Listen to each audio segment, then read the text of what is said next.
So my talk today is called We Belong. I want to talk to you today about open source. Open source is software that is free to use and is distributed with source code, meaning you can change it or add to it as you see fit. Open source powers the majority of the internet today, and I think it represents the future of software development.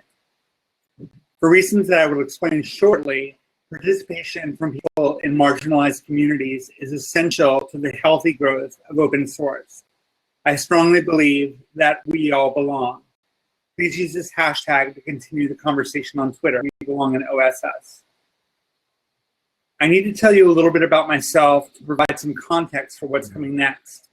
Please understand that I'm not trying to center myself and my experiences, but rather to use my experiences as just one example of what we're going to be talking about. Also understand that I recognize my privilege as a white middle-class woman, and I'm painfully aware of the struggles of my brothers and sisters who experience much more discrimination and violence than I do. I know that I'm one of the lucky ones. In the wake of a suicide attempt in 2012, I decided that I needed to address my lifelong struggle with gender. I started my gender transition in 2013 with my first taste of estrogen on August 11th. On February 28th, 2014, I dropped off all of my male clothes at the local Goodwill, and on March 1st, began living my life full-time as Coraline. It was the bravest and scariest thing that I'd done with my life up to that point. Transitioning at work was hard, and it became harder when I was fired without cause 2 weeks later. I call myself a code witch. I've been building apps for the web since 1993, so I have 23 years of experience, which feels super weird when I say it out loud. I'm best known for creating the Contributor Covenant, which is the most popular code of conduct for open source projects in the world. There are over 14,000 projects that have adopted the Contributor Covenant, including JRuby, Elixir, Swift, and Rails. I'm on the board for RailsBridge, an organization that creates workshops and events that focus on increasing diversity in tech so that people of all backgrounds can feel welcome. I'm also on the board for Ruby Together, whose mission is to fund critical Ruby infrastructure projects. I recently joined the Rails team, and I'm going to be working on ways to make the Rails open source project more beginner-friendly. I created OS4W to help women, non-binary, and genderqueer folks find mentors and peer partners to work on open source together. I was recognized for my work this year toward making Ruby more diverse and welcoming with the Ruby Hero Award. I work at GitHub on the community and safety team, where I work on features to make managing and participating in open source projects a positive and harassment-free experience. I told you all this so you could see the contrast between what I do and what a lot of people in the open source community think of me. First of all, something I hear a lot is that I obviously don't code. Here's an example. What planet do these Hambies on which orbit on which developers have a harassment problem? They're inventing a job because they're entirely useless as everything real. I'm constantly accused of not being a real programmer, this despite being active in open source since the mid-90s. This is the reaction to an article called 100 Awesome Women in the Open Source Community, a list that I was included on. As soon as I saw Coraline Ehmke, I closed the tab. Not a good list. Not that code contributions are the most important thing that I do, but I made almost 1,600 commits last year, and I have 110 public repos on GitHub. I'm the author of 25 Ruby libraries with over 300,000 downloads. But that's still not enough to qualify me as a real programmer, apparently. Let's leave the programming to the programmers and the whiners to the whiners, shall we? Also, I'm a liar because I'm trans. I don't know why any organization would hire someone pretending to be something they're not. If you're lying about your actual gender by disguising it, very likely you would have no issue lying about or covering up something else. Because of my mission to make open source more inclusive, I've been labeled a social justice warrior. Although I wear that title as a badge of honor, it means I'm the frequent target of harassment, nasty transphobic threads on Reddit and 4chan, and hit pieces in the right-wing tech media. I've been doxxed twice, which means that my personal information, including my home address, have been uncovered and shared by my harassers. One of the reasons I'm targeted is because I'm a highly visible and highly opinionated woman in tech. Another reason is that I'm a transgender woman. But I think the main reason I'm a target is that I'm not satisfied with the status quo in open source. I think we can be, and really we have to be, much, much better. And I don't mean as programmers, but as human beings. If that makes me a social justice warrior, that's fine with me. I mean, it's actually kind of badass. My daughter says that social justice warrior sounds like a cross between you're a superhero and you care about people. And what's the opposite of a social justice warrior? The best I could come up with is a status quo accountant. I firmly believe that my experiences of harassment and being targeted are not unique, that they are intrinsic to the culture of open source, and that's what I want to talk about today. To understand what open source is all about, we need to understand the story of software development and how it has changed over time. The first programmers worked for the government, such as the women who were dedicated to top secret encryption projects during World War II. In the post-war era, computers began finding additional applications in the business world and in academia. Interestingly, the field was still dominated by women. And this trend continued throughout the 60s and 70s. Programming computers was considered women's work. By the mid-1980s, however, when personal computers started showing up in middle-class homes, games and computers started being marketed to males, to boys. The number of women in computing leveled off and began to decline. IBM started placing job ads targeting white male programmers. The age of the geek had begun. White middle-class and upper-class boys whose parents bought them computers grew up to be geeks and hackers, some of whom had big ideas for how to be successful in this emerging technological world. They worked out of their garages to create computers and software. It was a revolution in the making. Software written by hobbyists, which was typically written in interpreted languages like BASIC, could only be distributed as source code, not as binary applications. This called for a source code distribution system. Some source code was available in print magazines, so you could type the code in and run it on your own personal computer. Some software was distributed online via bulletin board systems that used a landline to dial into using a modem. I clearly recall from my teenage years software swap parties. My dad's friends would come over with boxes of blank floppy disks, and we'd spend all night duplicating them so that everyone could get a copy of the newest game or application. In the early days of computing, software was shared and was generally part of the public domain. With the home computer revolution, much software was still shareable. But as corporations got involved, software became more proprietary. When I was a teenager, I wrote my own disk editing software as a tool to break copy protection on proprietary software. There was an entire subculture of software crackers. We'd leave our signatures on the software we cracked in the form of splash screens and eventually animations, which were called demos. So there was always a tension between the companies who produced proprietary software and the users who wanted free access to that software. It was an arms race. It was us versus them. But proprietary source was winning. But things changed with this printer. It's an HP laser printer, and it came on the market in 1983. At the time, a man named Richard Stallman was working on an AI lab at Xerox. The lab had acquired one of these printers, and it was cutting-edge technology. The problem was that it constantly jammed. Well, the lab had time-sharing software, so if you needed access to the mainframe or to the printer, you could book time for it and say, like, from 4 o'clock to 4:30, I need access to the printer. So you set aside 30 minutes for the printer, and by the time you go and check on your job, you find that 3 minutes in, the printer jammed, and you'd be really upset. So Stallman and his coworkers decided to change the printer driver so that it would report jams back to the time-sharing software, so users could be notified about jams. The problem was the software was proprietary, and Hewlett-Packard wouldn't share the source code.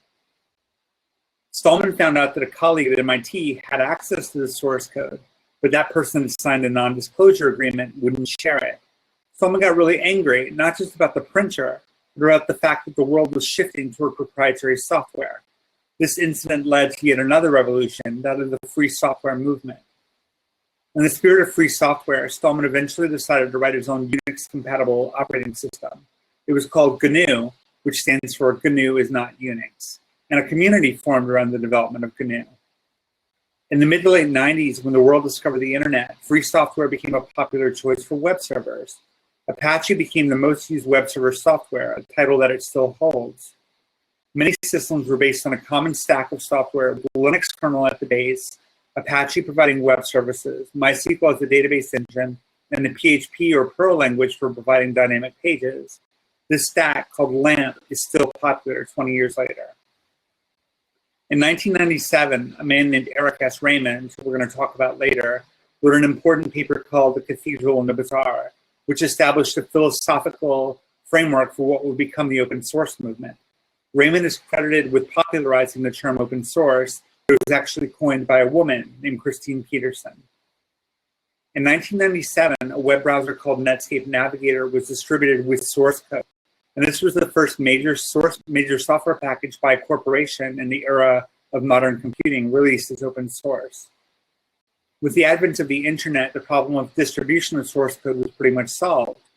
Programming suddenly went from being an arcane area of study to a practice that anyone with the privileges of access and free time could come to master. HTML source could be viewed from any browser, so people started making their own web pages. And HTML was a gateway drug to programming. Many people went on to make dynamic pages using either Perl or PHP, and a new generation of programmers was born. Now we live in an era of social coding. Sites like GitHub keep us writing code out in the open to share or to show off or to collaborate on. But the egalitarian dream of equal access and equal involvement has clearly fallen short of the expectations of the early pioneers of the open source movement. Let's look at why. Open source was a reaction against the closed source software that was being produced by corporations. Early open source adopters shared a philosophy of openness and collaboration. They were idealists. So let's look at the idealism that is the foundation of the open source movement. Open source was founded on 4 principles: free exchange of ideas, success through collaboration, shared ownership, and meritocracy. On the surface, these 4 principles seem revolutionary. But behind the idealism of open source advocates were some very naive understandings about the world, and in particular, systems of power. Advocates for open source tended to be white males, universally educated and upper middle class. And like many utopians, they acted from a place of unexamined privilege. So let's take a look at how open source falls short on these 4 values. And we'll start with the free exchange of ideas. Open source imagines a marketplace of ideas that are freely exchanged between peers. But the organization, operation, and even the documentation of a software project sends signals to people about whether or not their participation is welcome. The network effect ensures that the exchange of ideas is limited in reach to colleagues and peers who are more similar to each other than different. In other words, other cisgender white males. The theoretical marketplace of ideas leads to collaboration, which produces software of greater value and utility than an individual alone could create. But a side effect of collaboration by non-diverse groups is the emergence of groupthink. This is Solomon Elliott Ash, an American psychologist and pioneer in social psychology. He's most well known for conformity experiments, in which he demonstrated the influence of group pressure on opinions. In 1955, he conducted an experiment using 123 male participants who were told that they would be part of an experiment in visual judgment. Each participant was put into a group with 5 to 7 confederates who were not experimental subjects. The participants were shown a card with a line on it, followed by another card with 3 lines labeled A, B, and C. The participants were then asked to say which line matched the line on the first card in length. Now, you can see clearly from the illustration on screen that line A exactly matches the height of the line on the left card. But the participants in the experiment were the last people to be asked which line matched the card on the left. Nash found that if the Confederates answered wrong, answered, for example, C, that the last person who answered was much more likely to go along with the group assented answer than the actual correct answer. And in fact, that the larger the group was, the more likely the last person was to answer in line with the group rather in line with the truth, up to a 40% level. Systems used like sites like Hacker News exemplify problems like this. You gain karma when people agree with you, and you lose it when you disagree. The more karma you have, more editorial controls are available to you. So what do you think a system like this does for dissenting voices? Shared ownership. Everyone in the creation of software has equal ownership, but so do the consumers of the software. Open source project management is a departure from and a reaction against hierarchies. This harkens back to the notion of the cathedral and the bazaar. Raymond was talking about bottom-up versus top-down as it impacts design, but the metaphor applies equally well to distribution of power. Corporations are organized into hierarchies. Decision-making power is concentrated at the top, as is, responsibility for managing risk.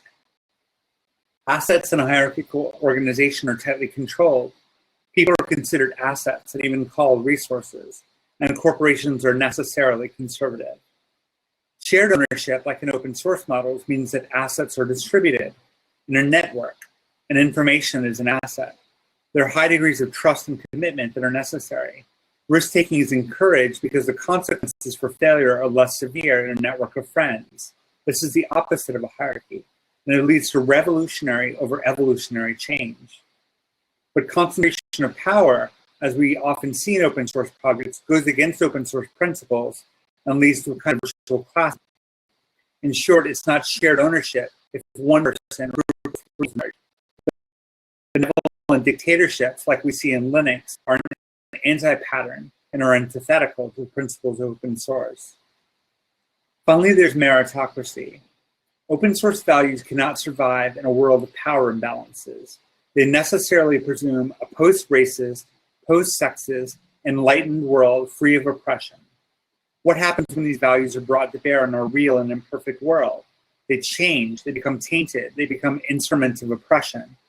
And not least of these forms of oppression acts under the banner of meritocracy.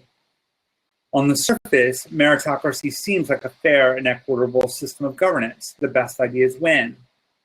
But built in is a presumption of equality that is not present in the world in which we live. Meritocracy also presumes power distributed equally amongst all participants and leaves no room for political wrangling, egoism, cult of personality, or oppression of any kind. Meritocracy is based on utilitarian ideals that place intellectual values over human considerations. It sets out to deliberately ignore the things that make human beings different from one another. It erases our identity. It erases our social status. It erases our gender. It erases our race. It erases our religion. Basically, anything that defines us as individuals. Anything that reflects our lived experience. Anything that is not a pure product of intellectual creation. We don't live in this egalitarian utopia. Even if cisgender white males have trouble coming to terms with this, we are living in anything but a post-racist, post-sexist world. And the microcosm of open source community reflects that. If open source is truly meritocratic, then cisgender straight white men are biologically the best software developers in the world. And I find that really hard to believe. Something else is at play. At best, there are implicit biases in open source that prevent more people from marginalized groups from participating and excelling. At worst, there are people supporting systems that actively discourage their participation. So why does diversity in open source matter? Consider the idea of the tragedy of the commons. There's a commons in the center of a village, nice and grassy, and all of the farmers are allowed to graze their animals there. If each farmer acts independently and rationally according only to their self-interest, with no concern or empathy for their neighbors, they will be encouraged to enlarge their herd and use the maximum amount of available greenery. This depletes the common resource. Self-interest runs counter to the group's long-term best interests. Now, in the modern world, knowledge and tools and code are practically infinite shared resources that expand with usage instead of shrinking. The finite and shrinking commodity in this example is not the resources themselves, but access to those resources. When people in open source only follow their self-interest, we have a gatekeeping problem with a few people deciding who can and cannot have access. This is the modern tragedy of the commons, and this runs counter to the greater good. Open source needs diverse voices, talents, and viewpoints. We need a place to express and act on our core values. We need to solve the problem facing our particular communities, not just the problems of cisgender white males. And to solve these problems, we need access to the information, tools, and infrastructure of open source. Based on its idealistic origins, you might think that the open source community would try to address the bias and inequality that runs rampant in the system. So how are open source leaders responding to calls for fairness and change and diversity and inclusion? Let's look at some examples. This is a pull request by Alex Gaynor in November of 2013, in which he removed gendered language from the docs for a project called Joyant. Although some users felt it unnecessary, most of the commenters who joined the thread were positive about the change, which removed he and him and his in favor of they and them and their. But the lead coder on the project, Ben Nordhaus, curtly rejected the change. When another maintainer, Isaac Schluter, committed the change anyway, Nordhaus actually undid it. He said that he was one of only 2 people who had the authority to approve changes to the code. He publicly scolded Schluter for acting out of turn. Issue was closed. This is the pull request in the Apple Swift project from December 2015. It replaced the highly charged terms master and slave with leader and follower. And here's one of the responses. Master slave are perfectly acceptable words in the English language. If you are offended by this term in some code base, then you most likely have too much time on your hands. And this is happening right now in response to a pull request for removing the terms whitelist and blacklist on the Roslyn repo. If I am feeling offended by anyone offended by words such as blacklist, master, and slave, please check your privilege and reconsider your priorities. Open source behaviors are modeling behavior, which makes this kind of thinking acceptable. The creator of Linux and Git said all that diversity stuff is just details and not really important. Here's another open source leader, Eric Raymond. He's credited with popularizing the term open source, as I said before, and was one of the movement's founders. Here's what he has to say about Black Americans. In the US, Blacks are 12% of the population, but commit 50% of violent crimes.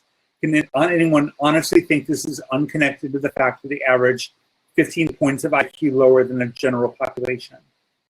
He also had this to say about our gay and lesbian friends. The psychiatric establishment should probably never have stopped classifying homosexuality as a mental illness. And the implication that it may be transmitted by child sexual abuse is pretty strong.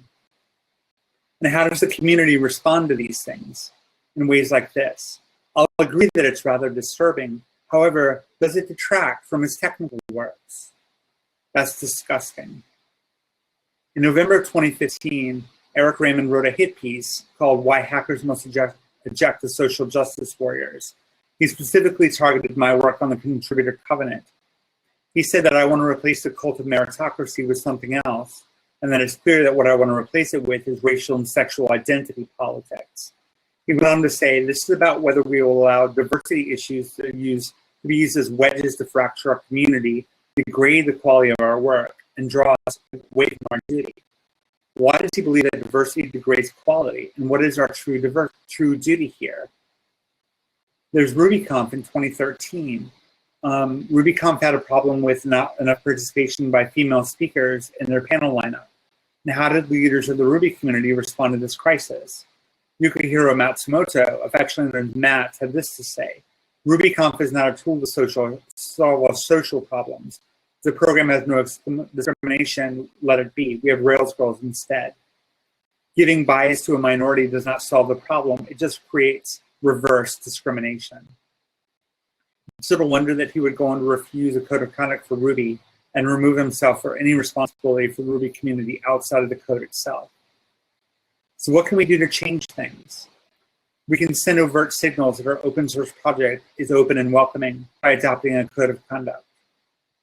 We can find diverse voices and viewpoints on Twitter, read blogs that talk about intersectionality, about fighting sexism, racism, classism, and homophobia and transphobia.